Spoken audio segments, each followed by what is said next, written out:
నమస్తే, నా పేరు Shivaji. Welcome to our channel. YSRCP party వాళ్ళు రాష్ట్ర వ్యాప్త నిరసనలకు పిలుపునిచ్చారంట. అసలు వాళ్ళ నాయకులే ఆంధ్రప్రదేశ్లో ఉండరు, ఆయనేమో బెంగళూరులో ఉంటాడు. ఇప్పుడు రోజా లాంటి వాళ్ళేమో చెన్నైలో, హైదరాబాద్లో షూటింగ్ చేసుకుంటూ ఉంటారు. సో కొడాలి నాని, వల్లభనేని వంశీ హైదరాబాద్లో ఉంటారా లేకపోతే దుబాయ్లో ఉంటారో వాళ్ళకే తెలియదు. అనిల్ కుమార్ యాదవ్ యాడున్నాడో వాళ్ళ ఇంట్లో వాళ్ళకు కూడా తెలియదు. వీళ్ళంటే పిలుపునిచ్చారు. ఇప్పుడు రోడ్ల మీదకు వచ్చి డిఎస్సికి సంబంధించి ఏదో అవకతవకలు జరిగిందంట, పేపర్ లీక్ అయిందంట, వచ్చి ఆందోళన చేయాలంట.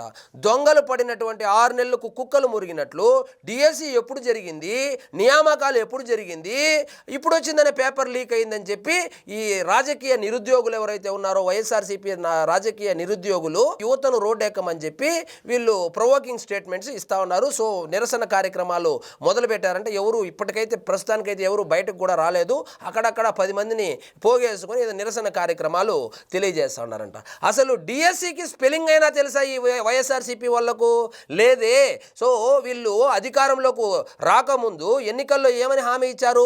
ప్రతి జనవరిలో జాబ్ క్యాలెండర్ ఇస్తానని చెప్పి చదువుకున్న యువతను నమ్మించి తడిగుడ్డతో గొంతు కోశారు. సో జాబ్ క్యాలెండర్ ఇవ్వకపోగా చదువుకున్నటువంటి యువతను 5,000 రూపాయలకు ఆ వాలంటరీ ఉద్యోగాలు ఇచ్చి వెట్టి చాకిరీ చేయించుకొని వాళ్ళకి ఇప్పుడు ఏజ్ లిమిట్ అయిపోయేలాగా చేసి దాదాపు 2,50,000 మంది యువత జీవితాలతో వీళ్ళు ఆడుకున్నటువంటి, నాశనం చేసినటువంటి వైఎస్ఆర్సీపీ వాళ్ళు ఇప్పుడు వచ్చి ఉద్యోగాల గురించి మాట్లాడుతూ ఉన్నారు, ఉద్యోగ కల్పన గురించి మాట్లాడుతూ ఉన్నారు, డిఎస్సి గురించి మాట్లాడుతూ ఉన్నారు. సో మీరు విద్య గురించి, ఉద్యోగాల గురించి ఎంత తక్కువ మాట్లాడుకుంటే అంత మంచిది. సో జెన్జీ కిడ్స్ అంట, సో ఏదో తిరగబడతా ఉన్నారంట. జెన్జీ కిడ్స్ ఢిల్లీలో ఈరోజు తిరగబడ్డారు. సో ఆంధ్రప్రదేశ్లో 2024లోనే తిరగబడ్డారు కాబట్టే జగన్మోహన్ రెడ్డి బెంగళూరుకు పారిపోయాడు.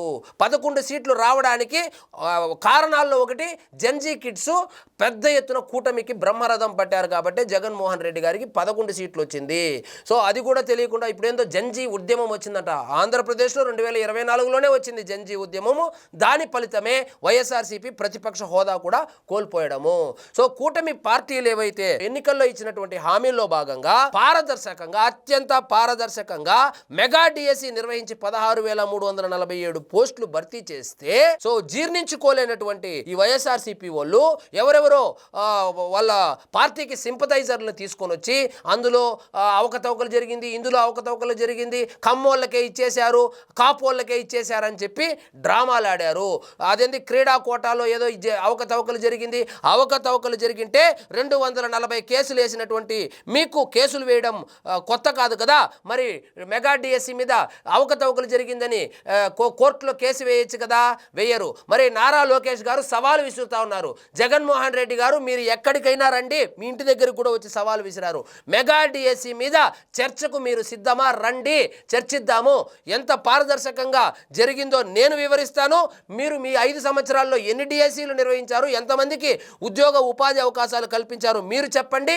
అందులో జరిగినటువంటి అవకతవకలు ఏముందో మీరు చెబితే నేను చర్చకు సిద్ధంగా ఉన్నాను, రండి మరి మాట్లాడదామంటే ఒక్కరు కూడా కనపడరు. అంటే వీళ్ళకి ఏంటంటే బురద జల్లేయాలి, నువ్వు తుడుచుకుంటే తుడుచుకో లేకపోతే అట్లా ఎండిపోని అనేటువంటి ఉద్దేశంతో ఈ రాజకీయ కుట్రలో భాగంగా సో ఏమీ లేదు. కూటమి ప్రభుత్వం గురించి మాట్లాడడానికి ఏమీ లేకపోవడంతో అంటే చేయలే. మొన్నటి వరకు ఏం చెప్తున్నారు, నీకు 15,000 నీకు 15,000 ఏడబోయింది 15,000 అన్నారు. నిజంగానే 15,000 ఇవ్వడంతో ఇప్పుడు ఏమీ మాట్లాడేదానికి లేకపోవడంతో ఒకవైపు అభివృద్ధి, మరోవైపు సంక్షేమ పథకాలు జోడెద్దుల బండిలాగా ఆంధ్రప్రదేశ్ దూసుకొని వెళ్తా ఉంటే ఏమీ మాట్లాడడానికి చేతగాక ఇప్పుడు ఆల్రెడీ జరిగినటువంటి పనుల్లో అవకతవకలు జరిగింది అనే దాని మీద వీళ్ళు దృష్టి సారించి సో యువతను రెచ్చగొట్టే విధంగా వీళ్ళు ఈ నిరసన కార్యక్రమాలు అయితే తెలియజేస్తా ఉన్నారు. ఈ నిరసన కార్యక్రమం అనే దానికన్నా కామెడీ ప్రోగ్రామ్ అని చెప్పి ఒక పేరు పెట్టుకుంటే జనాలు కాసేపు నవ్వుకుంటారు. సో డిఎస్సి గురించి మాట్లాడేటువంటి అర్హత వైఎస్ఆర్సీపీ పార్టీలో ఉన్నటువంటి ఏ ఒక్క నాయకుడికైనా ఉందా? మీరు ఎన్ని డిఎస్సీలు నిర్వహించారు, ఎంతమందికి ఉద్యోగ ఉపాధి అవకాశాలు కల్పించారు, మీరు ఎన్నికల్లో ఇచ్చినటువంటి హామీ ఏంటి, ఆ హామీలో భాగంగా 99.999% హామీలు నెరవేర్చేశాము అని ఎన్నికల్లోకి పోతే జనాలు ఎక్కడో తడిపి కొడితే కదా 151లో నుంచి 5 మాయమైపోయింది. అప్పుడే మర్చిపోతే ఎట్లా? 2.5 సంవత్సరం అయిపోయింది, జనాలు మర్చిపోయి ఉంటారులే అనుకున్నారా?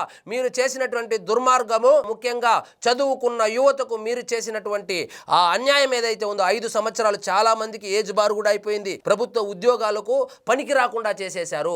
5,000 రూపాయలకు ఉద్యోగాలు ఇచ్చి, వాలంటరీ ఉద్యోగాలు ఇచ్చి మీ పార్టీ కార్యకర్తల్లాగా దొంగ ఓట్లు వేసుకోవడానికి, వాళ్ళను పోలింగ్ బూత్కి తీసుకెళ్లి ఓట్లేపించడానికి మీ వైఎస్ఆర్సీపీ కార్యకర్తల్లాగా వెట్టి చాకిరీ చేయించుకొని 2,50,000 మంది యువత జీవితాలతో ఆడుకున్నటువంటి మీరు ఈ రోజు వచ్చి డిఎస్సి గురించి, పేపర్ లీక్ గురించి, అసలు క్వశ్చన్ పేపర్ లీక్ గురించి మీరే మాట్లాడాలా?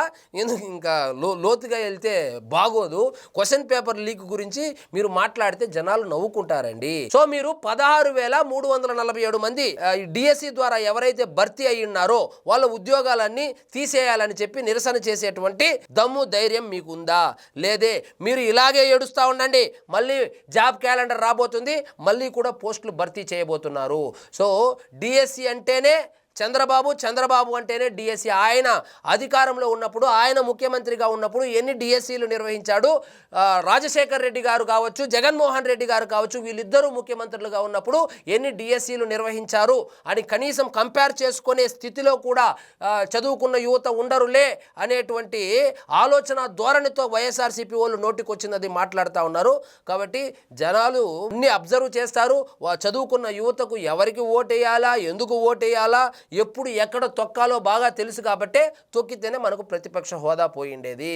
సో జగన్మోహన్ రెడ్డి గారు దీనికి నిరసన కార్యక్రమం అనేదానికన్నా కామెడీ ప్రోగ్రామ్, ఈ జబర్దస్త్ కామెడీ లాగా కామెడీ స్కిట్ అని పేరు పెట్టుకోండి. అసలు ఈయన పిలుపునిస్తే ఈయనేమి పిలుపునిచ్చేసి బెంగళూరులో పడుకుంటాడు. వీళ్ళ నాయకులు ఎవరు నియోజకవర్గ స్థాయిలో అందుబాటులో ఉండరు. ఊరికే అక్కడక్కడ ఒక 10 మందిని తీసుకొని వచ్చి 4 ఫోటోలు తీసుకొచ్చి సోషల్ మీడియాలో దద్దరిల్లిన ఆంధ్రప్రదేశ్, తిరగబడిన యువత అని చెప్పి హెడ్డింగులు పెట్టుకోవడానికి తప్పితే పైసా మ్యాటర్ కూడా లేదు ఇందులో. సో ఇదండి ఈరోజు మన టాపిక్. మీకు ఈ వీడియో నచ్చినట్లయితే లైక్ చేయండి, షేర్ చేయండి, ఛానల్ మాత్రం సబ్స్క్రైబ్ చేసుకోవడం మర్చిపోవద్దు.